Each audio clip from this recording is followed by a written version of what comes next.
This This is is UNFD. This is UNFD. This is UNFD. The podcast. The podcast.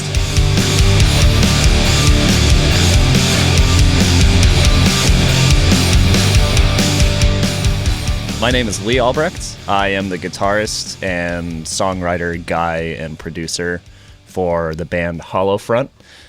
We are in my studio in my illustrious basement in Grand Rapids, Michigan. And I am Tyler Tate. I am the vocalist of the Hollowfront. Yeah, we are in Lee's studio, and we are going to talk about ourselves a lot. If you're not familiar with Hollowfront, we're a metalcore band from Grand Rapids, Michigan. We started in 2016. I'm the only original member left, but Lee and I have basically been working on the band from the beginning. Lee and I met at a party in the summer of 2016. I'd heard that he mixed and or produced bands and recorded for bands, and we didn't know anybody else really. So. At that point, my name was just kind of thrown into the hat. There was a couple other people that you guys were looking at recording with as well. Yeah, so actually, I was the only band member that was we need to work with Lee. Yeah, and I think it was just from that conversation we had in the car. Yeah, we sat in the car and listened to a Volumes cover that Lee did forever ago, but it was just instrumental, and I was like, this sounds really good. I don't know why I'm glad I did that, because we ended up obviously making the band around it, but looking back, it's like the textbook, you're at a show and you hold your iPhone speaker up to somebody's ear, yeah, check this out. I totally did that to you, but I dragged you into my car instead. Yeah, we sat in your car, and that's kind of how me and Lee met, and yep. The other band members. I mean, Hollowfront started as kind of more of a hobby than anything, It kind of, the internet kind of forced us to become what we are today, I guess, because when I started the band, I was like, I don't want to do tours. I had kids, and I was just freshly divorced, and I was like, I just want to have fun and party. And to be fair, with a lot of the musicians I've worked with, I feel like that's one of the healthier ways to start a project, because if you go into it with almost too many expectations, I feel like you can get frustrated really quick. But if you go into it hey, I have free time, or I really enjoy music, or XYZ, it's going to last longer, because you're not going to oh, this isn't making money in the first 3 months, I'm out. Hollowfront's my 12th band in 19 years, and Hollowfront's been a band for 7 years, so the longest band I've been in. But yeah, if I cared about money, I'd been gone a long time ago. Dude, what are you talking about? Metalcore makes so much money. Dude, I've made some money, pennies. That's good. But yeah, I think, Hollowfront is just, when we started, we wanted to be heavy. That was our I want to be the heaviest and most angriest band in Michigan. Our sights were pretty set low at the time, to be honest. And, meeting Lee kind of took over for writing on Still Life and that EP.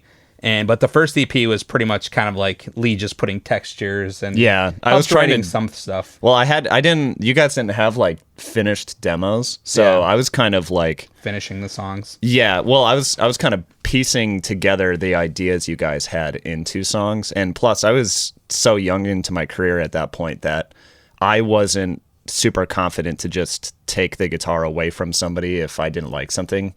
I kind of just hey, this is what you guys have, and let's make the best of what you guys do have. So I feel like if that same record came through now, I may have bulldozed it, but I'm kind of glad I didn't. Because at the same time, though, I think the members that we were working with were more open to you giving ideas. Yeah, it wasn't they were no ideas. Yeah, and that's what kind of helped shape the overall beginning sound of Hollowfront, the heavy, with, I remember you guys being heavy, and I remember you had some shit to say from what you were telling me in that first record, and I just felt like adding more melody was going to contextualize what you were saying rather than just having chugs. I want to have the texture and the leads in the background suggest how that screaming vocal is meant to feel, because you didn't really do that much singing on that first record. Didn't do it. And I wanted the textures to do the singing for you, and we kind of kept that. I mean, we're not the first band to do that either. It's the Ghost Inside. I've never said sort of Hollowfront is a pioneer band. We write music we like, which is energetic metalcore with some heavy elements, and I never want to be Hollow Front's the reinventing the wheel. It's like, no, we're not. We're just making music we enjoy. Like, it has nothing to do with about reinventing and being the best at something. Well, you and I too, I think we've always gotten along musically because we have the same background musically, like the bands that we grew up with that we like. We both like early 2000s rock. We both really like bands like Killswitch Engage and Linkin Park. Yeah, Linkin Park is like my favorite. Shocker, guy in alternative music loves Linkin Park. Yeah, super original take. But yeah, I mean, the way that they form their motifs, they have these really simple 4 to 8 bar loops that then kind of build and add textures on top of it and play throughout the whole song. That's kind of why you get songs like our song Don't Fall Asleep and stuff like that. It's just the way those textures get used is kind of a direct reference to how Linkin Park kind of like forms their music. Yeah, I would say we use a lot of Linkin Park inspiration.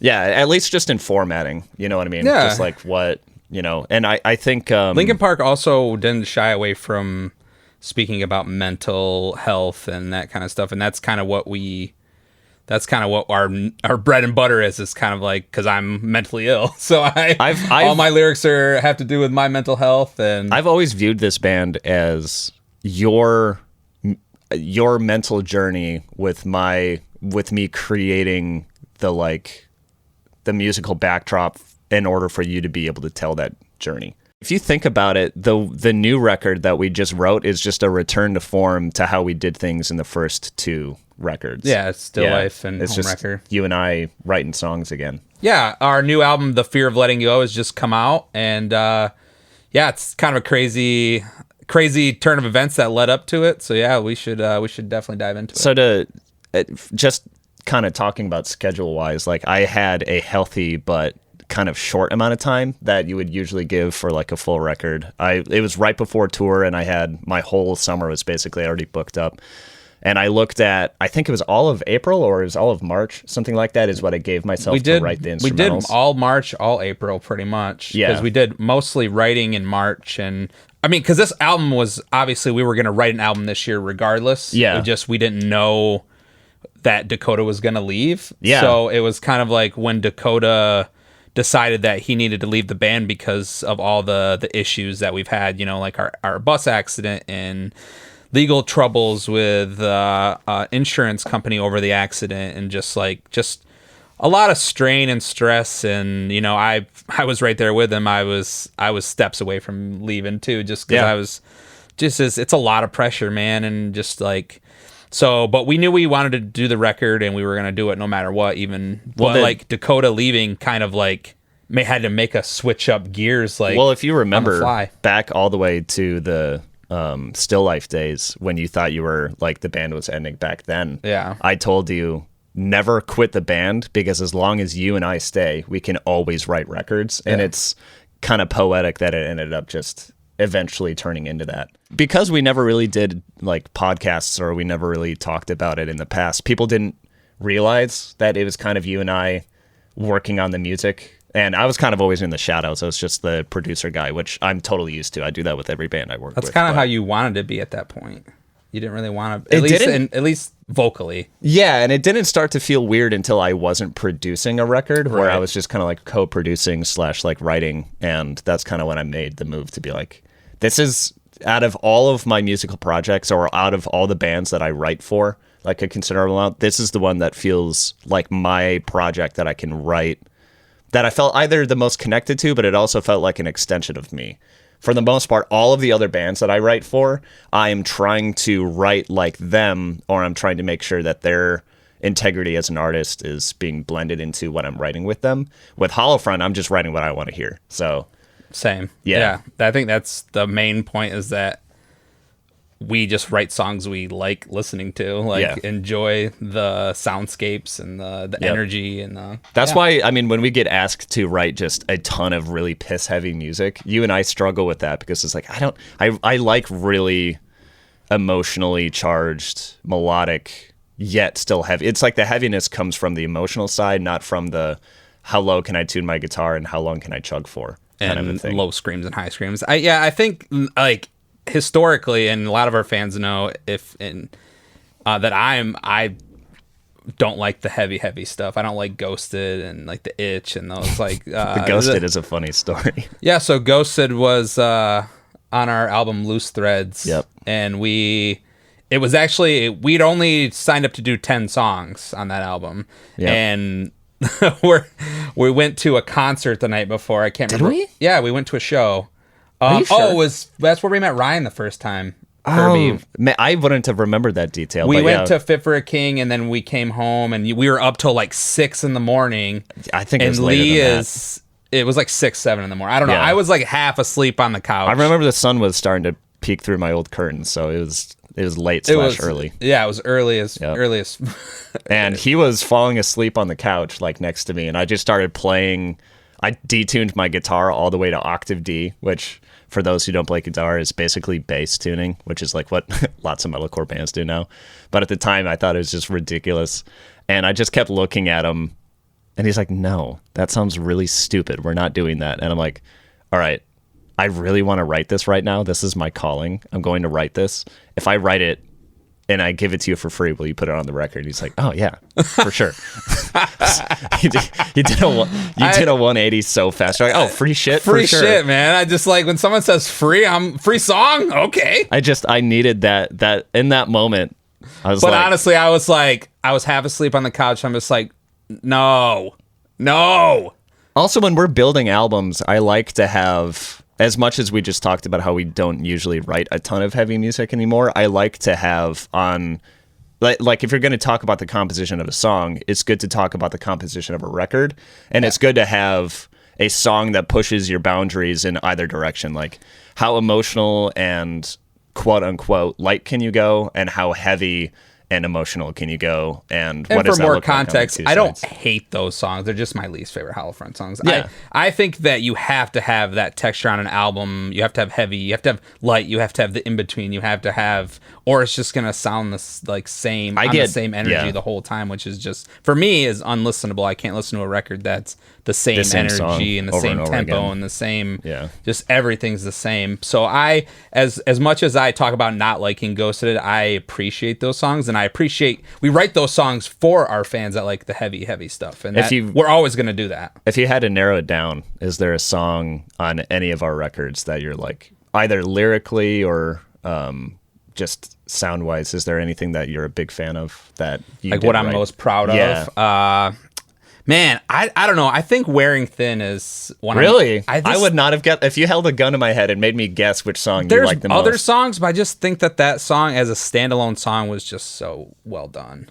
And we wrote that fast. It was like right after Loose Threads came out. Yeah, we wrote that really fast. I don't know. I just thought another good example is Treading Water. It just those songs that come together so easy. I would have guessed that you would have said Treading Water. Treading Water is I would say they're pretty on par, but I just think I like the electronic vibe more from Wearing. I like that, like, while I enjoy Treading Water, we get compared to Polaris a lot because of that song. So like, I think that's killed some of my thing with it, but it's a well-written song, and it came together super fast. That never bothered me because I think I never take too much feedback from the outside looking in, and I've never listened to Polaris much personally. Right. And so, which is funny. If somebody were to be like, "You copied Polaris," I don't listen to them. Yeah, that dig would never bother me because I know it isn't. Yeah. But like if somebody were to look at it bothered me. If somebody looked at Comatose and said this is very similar to Architects, I'd be like, "You're right." Yeah, I called that our Architects song, remember? Yeah. That's what I... Because I specifically am a fan of Josh Middleton. I like the way that he phrases things, and I don't know if he wrote that riff in like their new stuff, but I think inadvertently Comatose was kind of my homage to the way Josh Middleton. And that was on our record, things. The Price of Dreaming. Yeah. Our last record. To talk about the new record and to kind of reference what you're saying about like electronic music. Mm-hmm. So in the last year, I think every artist or every producer or whatever needs a reason to get up in the morning and continue to enjoy the craft of making music. And for me, I get bored doing the same stuff that I know I can already do. And I know I have a long way to go on the electronic side of my career, like learning how to sound design and how to integrate that into my music. So I really focused on that this year. And I think I really like, I kind of swung in that direction a lot for a lot of the records I wrote this year. And I was kind of afraid to show you some of the more electronically driven songs. And you were really receptive to like the more crazy stuff that I did. I like that shit. Yeah, I didn't. For some reason, it never clicked in my head that you liked it. So I figured you were gonna hate it when I showed it to you. And you're like, no, this is great. I'm like, one sick. of my favorite decades of music is the '80s. Oh, I fucking love '80s pop, man. It's just so fucking good. Do you like the band The Midnight? Have you ever listened to them? We've listened to that band together. I see. I don't remember. You don't remember anything. No, I just don't care about you. You're lucky you can play guitar. But yeah, the new record has got a lot of electronics in it, and we do this thing where like I take a dance kick and I sidechain the whole mix. Like we'll be in a breakdown and you've got metal drums and you've got like all this like crazy, and you've got a kick that's just sidechaining the whole damn mix. And I was showing my friends, and I was showing. Like my buddy Johnny from the band Bill Murray, he's always been kind of like an avant-garde guy. So like when you show him something that he hasn't heard before, his ears perk up. But I don't want to write something just because it's new and different. I want to make sure it's good. And so I'd show him, and I showed my friends, and I showed Tyler, and everybody's like, yeah, this is dope.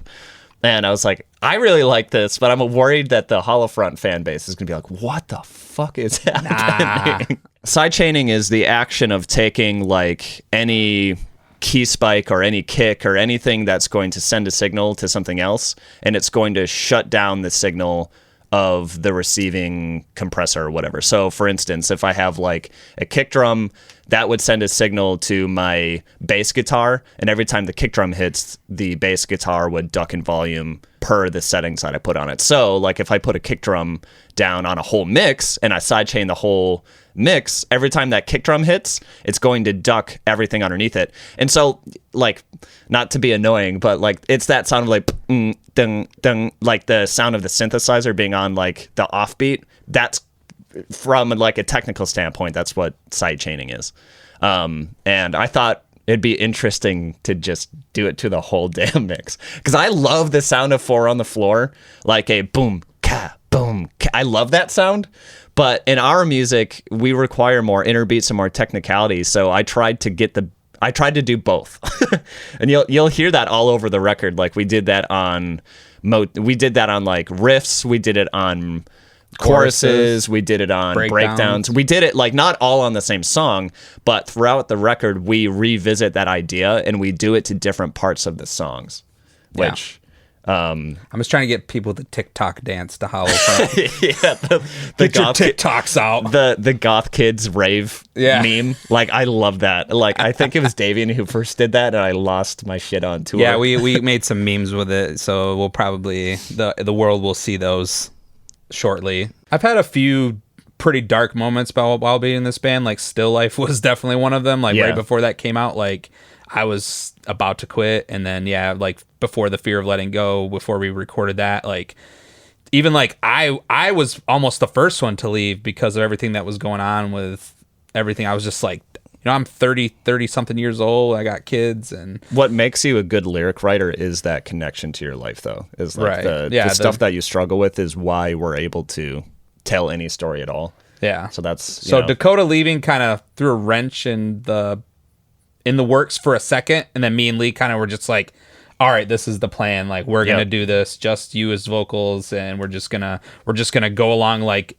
And not to say like Dakota never happened, but just like we're just gonna keep the wheels turning. It's like we respect Dakota's decision because I know it had to be a hard decision for him because it was a hard feeling for me. Whether if I wanted to stay or leave, and letting go of this thing that I built for the last 7 years. And I know that he struggled with it, but we respect him, and him leaving was just what catapulted us. Even I think brought me back.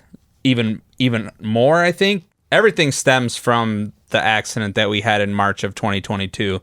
We were on tour with Fit for a King and Silent Planet, and we got into a bad accident. Our bus was T-boned by it was like a dump truck or some kind of like construction truck full of like gravel, and everyone was okay except for Davian, our merch guy, and this was all over the internet. And we did like a GoFundMe for him, and we did, just to get him home, and he got really injured, and basically from that came a lawsuit from the insurance company that we worked with because they were paying his medical and they were paying lost wages for him, and we didn't have workman's comp insurance, and none of our managers or anything were like, never heard of this. So we just kind of got thrown into a sketchy situation with legal. We're getting sued, and hopefully, by the time that this airs, that it will be all concluded. But it's been a year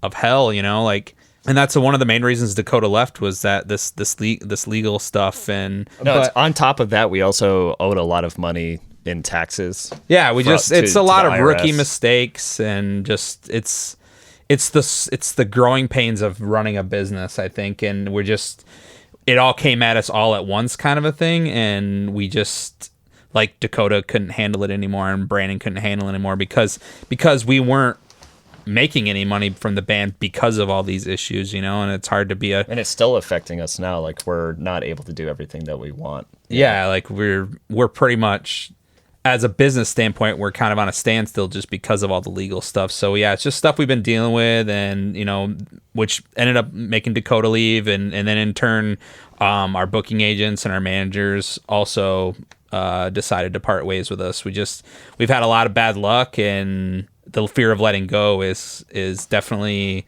encompasses all of that frustration and anger and sadness and pain, and some hope and some light at the end of the tunnel kind of vibe. To us, it almost felt like, here's all the potential that the band had, here's the trajectory that we were going along, and then one bad thing led to another bad thing, led to people either leaving or not working with us anymore, and the band kind of kept falling and tripping down this hill that we felt like we were at the top of. And now we're kind of consolidating down and being like, okay, people are gone, people aren't working with us anymore, here's this like legal battle that we're going through.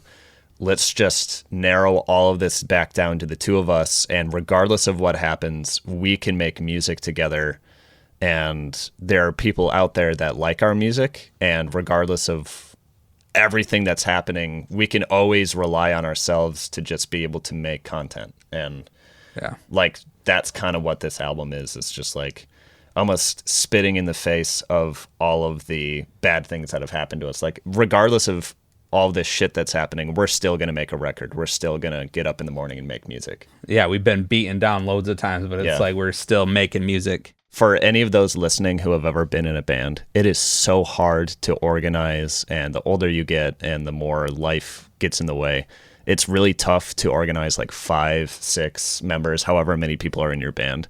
And we just talked about, just like, if it's the two of us, we can work efficiently. Out of everybody who has been in the band, we are probably the most similar musically. So we're getting, like, it made sense. And we just get shit done. Yeah, and we can fulfill, like, as a band, as the two of us, we can fulfill all of the roles that would normally be a full band. So, like, you take over a lot of the management and a lot of the financial and a lot of the, like, structural backbone stuff. And then you also contextualize all of my art with, like, your journey and your lyrics and all of that. And then from a production and songwriting standpoint, my full-time job is writing and producing records for bands. So we just happen to have two halves of the same coin, or two sides of the same coin, whatever that saying is. And it just worked out because we can both together do all of the jobs that it requires to run a band together. If I wasn't a producer, or if Tyler didn't have a lot of experience managing the band, maybe we would have looked at filling members again. But it makes sense for it to shrink down to the two of us. And I think that's kind of like when we went into writing the record, that's kind of what happened, you know? And not to throw Brandon under the bus, because I love Brandon, and he left right after our Bury Tomorrow tour, but he wasn't involved in the record. He didn't show. He was I feel like Brandon was, when Dakota left, Brandon was even further one step out the door. It was just another hit to the band that he looked at as like the band's curse. Brandon. Man, which we do have really bad luck. Like we've had a bad year, man. It's just For some bands, it's like they can just get out of it, but we've been hit, hard. Like, I don't know how deep we want to go about management and all that, but like losing that and losing we've definitely we're still dealing with legal repercussions of all the crashes. Yeah, so it's just like I understand why Brandon left and why he was kind of distant when we were recording. So not to throw him under the bus, but it was just Lee and I that recorded this album. Like nobody else was involved except for the few songs that Dakota sang on. There was also a lot of pressure with this record because when Dakota did join the band, is not because he joined the band, but we started putting more singing into our music, and he's an amazing singer. Yeah, well, not only was he an amazing singer, but he was also our main melody writer, singing wise. And I have several years of experience now writing like chorus melodies and like putting input on records that I've produced, but I've never been like a main melody writer for a project before. And this year just so happens there's been a couple of records where I was doing a lot of the melody writing, and this record kind of started that. And I was learning a lot about myself creatively and musically kind of while we were writing this, like, okay, we need a chorus here. What is the melody? And it was figuring out what are the limitations and the best parts of your voice, and how do I set you up for success? If I make you sing too high or too low, or if I put you over. Try. Yeah, motherfucker.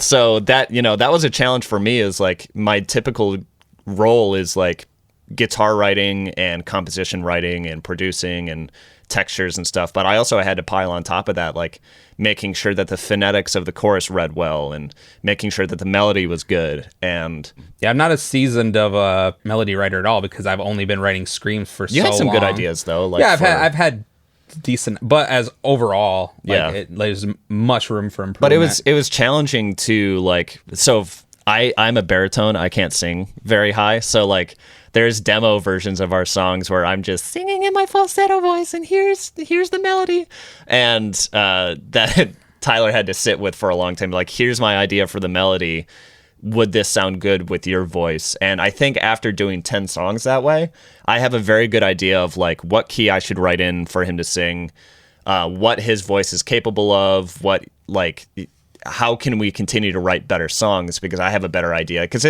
as a melody writer, it is sometimes tough to write melodies when it's your voice isn't the end vehicle that's delivering like the stuff. So that was, I mean, I follow what you do for the most part, but then I will at some point we got to just be like, oh, that's just how you're gonna do it. Yeah. Like that's just your and especially voice. If it's cool. Like I'm not going to completely dictate every part of that process, because if you give me a good take, it's like, and it's not the same as what I was planning. What happened in Good Things Never Last, where yeah. like I did like a different melody than you wanted to be like, oh, that's cool, let's just leave it. I was like, sick. Yeah, and it's like if your voice is gravitating towards that, I view that as us collaborating, which is what we should be doing anyway. It's like, here's my idea. What is your voice naturally gravitating And I've towards? always sang in the band somewhat, but like very, very small amounts. It's like a textural thing. Thick as Blood, I sang the most in, I think, the chorus and like the bridge. And my way of thinking about it was always Afflicted.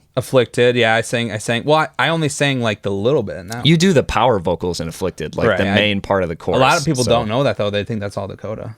Which blows my mind. I guess I'm recording the song, so I'm never going to hear that. Yeah. But I've always heard you guys as being completely different. But that was our anxiety going into this record was like losing Dakota as a singer. But, when there's only two people in a room making all of the songwriting decisions and kind of changing your style a little bit to fit your voice, it's like, man, I hope our fans still dig this. And I think it was an easy process, to be honest.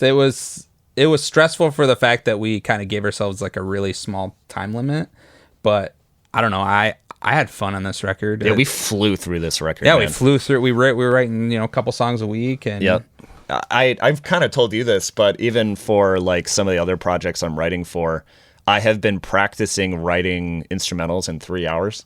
That's been like a big part of like what I've been doing for some of these online projects that I have, and the new Holofront record is kind of an expanded version of that. I didn't realize that at the time, but I was really focused on trying to represent what I wanted to hear, but also not completely. I think something that happens with artists producers are just as susceptible, is overthinking every creative decision that you can put into a song. And I tried not to overthink everything. You were doing that on the Bury Tomorrow tour. I know I was. I had like, Lee. I had a whole list of notes that I was like, I'm gonna get home and change all. Because we had most of the record done before we went on tour with Bury Tomorrow, and that was like me coming out of rehab of. Yeah, Lee is on the tour, and he's just listening to the album over and over and over and over. He's like, we got to do all these changes, and I'm like, Lee, just leave it. I was in musical rehab. Just fucking leave it, man. It's fine. It's great. It's good. Stop. Because we've been kind of talking about the demo process, we'll show you guys a clip of where it starts and kind of what it sounds like, and then maybe what the final product ends up sounding like. We kind of do a compare and contrast. Spoiler alert. It's way better when it's done. Yeah. We should specifically show them a part where you sing. Yeah, I think that'd be fun. It's just to like what it sounds like. How Lee is doing his demo vocal.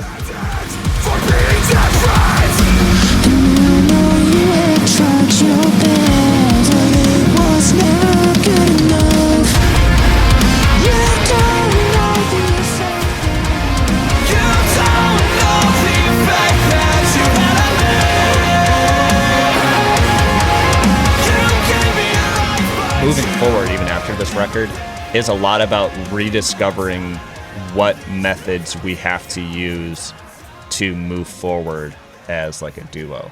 And it's like a lot of this record was like, what am I holding you accountable for? What are you holding me accountable for? Who are we working with for visuals? Does that work with us being able to manage that? Who are we working on like with like video and stuff? Basically reestablishing the business as the two of us and making sure that this is something that we can do for a long time based on our own talents and our own merit and our own hard work. And frankly, I don't think this album would exist as it is today if all those events hadn't piled up on top of us, you know? Oh, yeah. Like if Dakota wouldn't left, this would be a completely different record. Do you remember the PDF I had written up that was like, here's kind of what I want to do with the record as like a loose thing, and I threw that out the morning that Dakota left because I'm like, we can't do some of this stuff without his voice. Yeah, like the whole album is completely different because of all this, and the subject matter. Because I didn't write any lyrics until after Dakota left, so all my lyrics are post Dakota leaving, and in a dark hole kind of a feeling, you know. But also there's points where I talk about not being able to let this go because it's my purpose, you know. Music is my. It's always felt like the only thing in my life that I've been able to successfully continue, you know, keep going with. And it's a shift in a different direction, but also back to the old direction. But it's different. We touched on this earlier, but we do have experience just working the two of us. And I think it's actually, if you want to look at it this way, we've talked about how The Price of Dreaming and this record are kind of like brother-sister records. How they're like, this is kind of like that chapter of our discography. But what's funny is the two records that are the most different in the way that they were created are actually The Price of Dreaming and this one. Mm-hmm. Because The Price of Dreaming was probably the most collaborative with the most people, and we went to a different studio. And this one, we returned to form back to my studio, and we shrunk the team all the way down back to 2 people. What's like the defining song for the record for you? Like, we don't have to do. I know you. I mean, I love Good Things Never Last. I think that song is honestly. I think that should have been one of our main singles, to be honest. But it didn't end up being a main single, which I think is cool also because when it's on the record, you know, and people will hear it first time when the record comes out, which we have the video coming out for in a couple months or whatever. But I think that song is just. Everything that we were talking about doing on this record, we kind of threw into that song. Yeah. Like we had the side chain kick, we had a lot of electronic elements, we had just energy, we had singing, we had heavy parts, we had melodic parts, it's just that song encompasses Hollow Front all in one fucking. Well, that one moved really fast because I invited my friend Jake to come over and write that one with me because that was the last one we wrote for the record. Mm-hmm. And I'm like, I want something that's just super electronic. And he came in and he was like, you know, I haven't been working on music recently. He's been really into lifting, and he's just like, here's a couple of ideas. And we ended up using some of it as texture, but I just wrote that song at my dining room table on a laptop.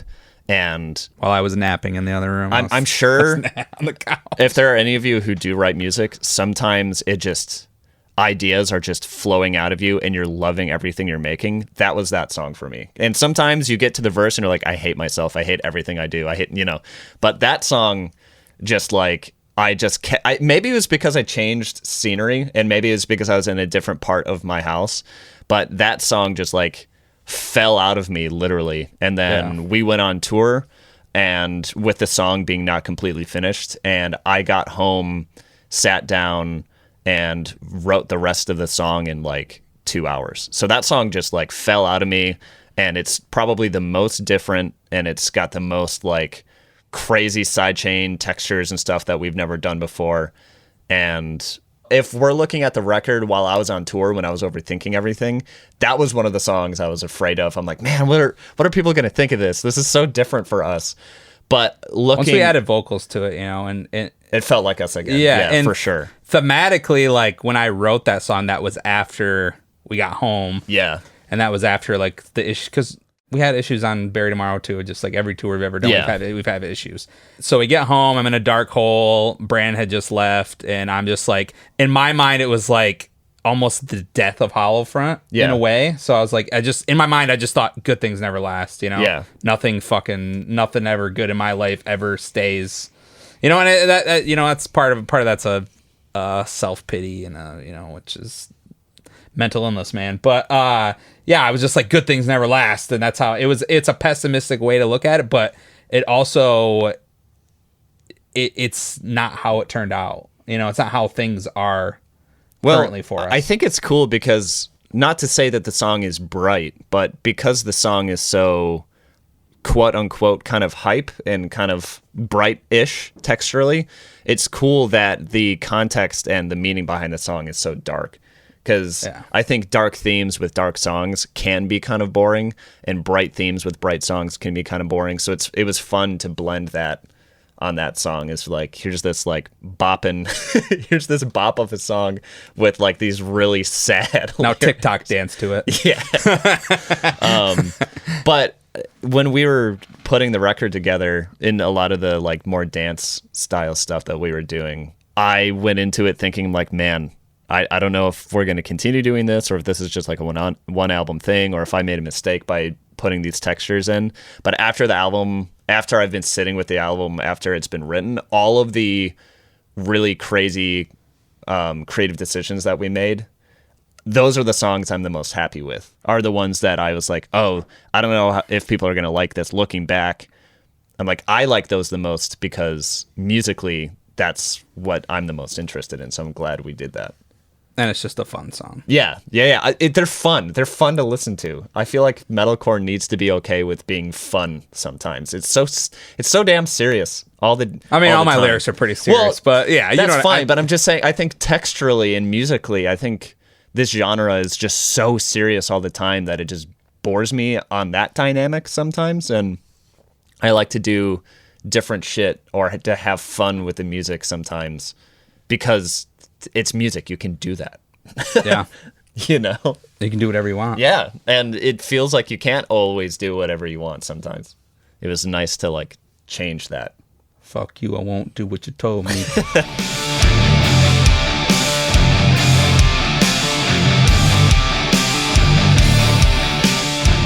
So this is the first episode for the new UNFD podcast, and very grateful to be the guinea pigs. I just kind of wanted to talk about two bands, one that's still on their roster, one that's an alumni. So going into the record, we actually saw Northlane the night before I started writing, or 2 days before, I can't remember.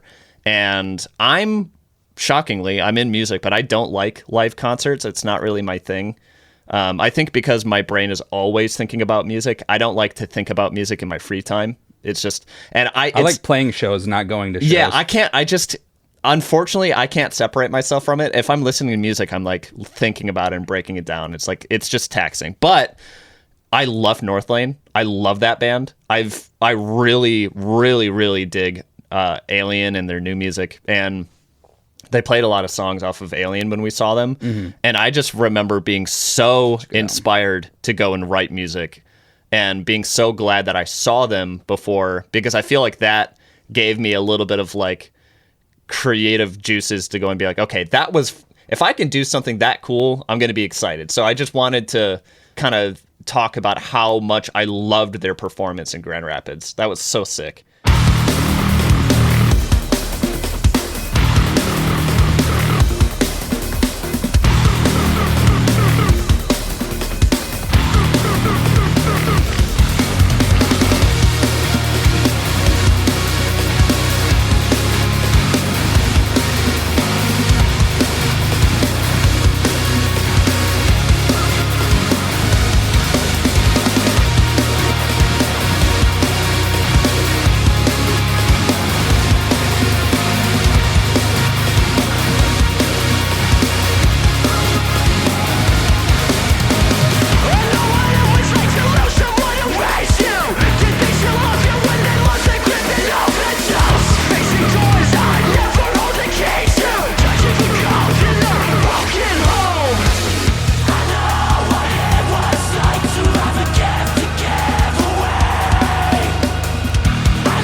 for an alumni, I believe, if I remember correctly, Architects was a UNFD artist, and they were by far one of the biggest influences on me in the mid 2010s. If I had to choose a band on UNFD's roster right now, I'd definitely choose Era, just because in 2011 when I heard Era for the first time, I was like, oh yeah, holy, Augment or Impulse? Impulse. And Impulse. I'm like, I was like, Jesus. I'm like, holy crap, what is this? Yeah. And it was just like, it was very like metalcore genty kind of vibe, and that was what I was into at the time. Yeah, I don't know if you remember from what JT had said when he was in town recording with for a our little new record. context, JT KV came to Lee's studio for a weekend, and we recorded our feature with him that he's on, Crash and Burn, a song on our new album, and The Fear of Letting Go. He told me something that kind of shocked me about that band, which is Jesse never learned how to like program drums or write drums. And, which means those compositions came from him just writing guitar and then bringing it to the studio and being like, okay, drummer, do a thing. And that blows my mind because I could never plan a full song without planning everything around it. Without some drums. Yeah, that is actually super impressive. That's really cool.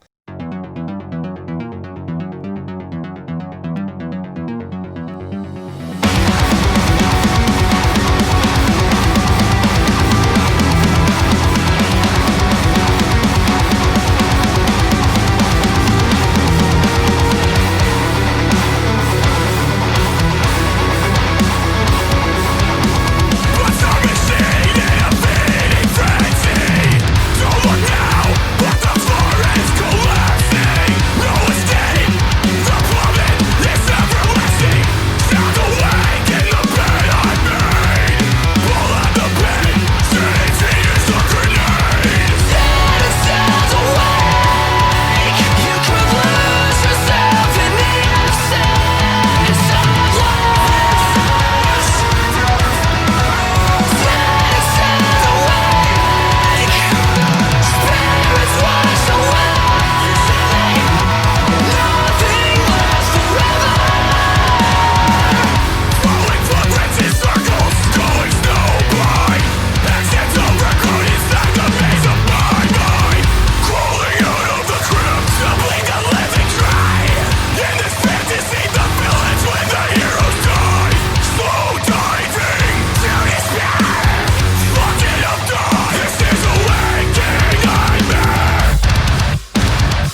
Have you ever listened to the band Ocean Grove before?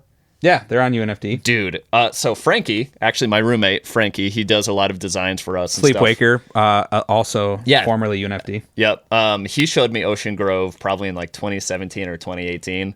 And They're just a vibe. I can't remember the song, but they have a bunch of chromatic riffs that they do in their music where I'm like, dude, this is the most simple yet creative yet catchy, like pissed stank riff I've ever heard in my life. And whenever I'm searching for that kind of energy, I always listen to them. So I genuinely like Ocean Grove, so I just wanted to kind of throw them into the hat too. I really like that band. For sure. I like Ocean Grove. Yeah, I actually kind of dig Banks Arcade too. I've never listened to them. I haven't listened to a lot of their stuff, but the stuff I have heard I really like. I haven't heard any of the new stuff, but I'm really bad at listening to new things. Like I haven't listened to new Spirit Box or anything new lately. I've just been kind of stuck in Hollow Front / 1990s land. I try to listen to new stuff to see what is happening. I don't want to be tainted by I'm the opposite. other people's ideas. I often don't listen to music out of leisure anymore. I listen to it as kind of a job. But so I don't listen. How fun. I don't listen to music. That's my favorite way to listen to music, as a job. Well, when it is your job, you got to do it, you know? I don't listen to music while I'm like folding laundry or anything anymore. I don't do it in the background. That's the only time I listen. I will listen to it in the car. Listening to music in the car will always be a staple. I know it's probably terrible, and maybe this is maybe this is slightly narcissistic. Everybody does it, Tyler. I only listen to Hollow Front. Anybody who has a band does it. I listen to our album a lot in the car, and I'm sure my kids hate me. They're probably like, God, I'm so sick of this guy. He's so full of himself. All he does is listen to himself. Every single person that I know that is in a band or makes music does the same. I'm proud, shit. Man. I think just embrace it. Because the same tastes that make you want to listen to your music is the same reason why you are making music. So if you didn't have that, you wouldn't be making music. So it's good that you do it. Oh, by the way, I quit. All right, End of the podcast. I quit. He doesn't know this, but I've actually been researching AI technology that allows me to whisper scream, but remove it and make it into his voice. So I'm gonna be. Damn, can we actually just do that? And you got to pay me some royalties for my voice. Nah, come on. All right, I'll give you like 3% or something. Yeah, I mean, it's been really cool being in, UNFD's first podcast and guests, and our new album, The Fear of Letting Go, has just released, and if you haven't listened to it yet, please go and check it out. It's on all the platforms, the streaming platforms, and yeah, we were just really proud of this record, and it's definitely a step forward. The future is bright, as dark as the past was. The future is bright for the band, and we are just excited that you guys are still here with us. But yeah, no, we want to thank you guys so much for listening, and thanks for listening. We hope we entertained you. Subscribe to everything. Goodbye. Goodbye. This is a Darkside Media production, edited by Giles Bitter and produced by Tom Dark. Follow UNFD on socials at UNFD Central or visit us at unfdcentral.com.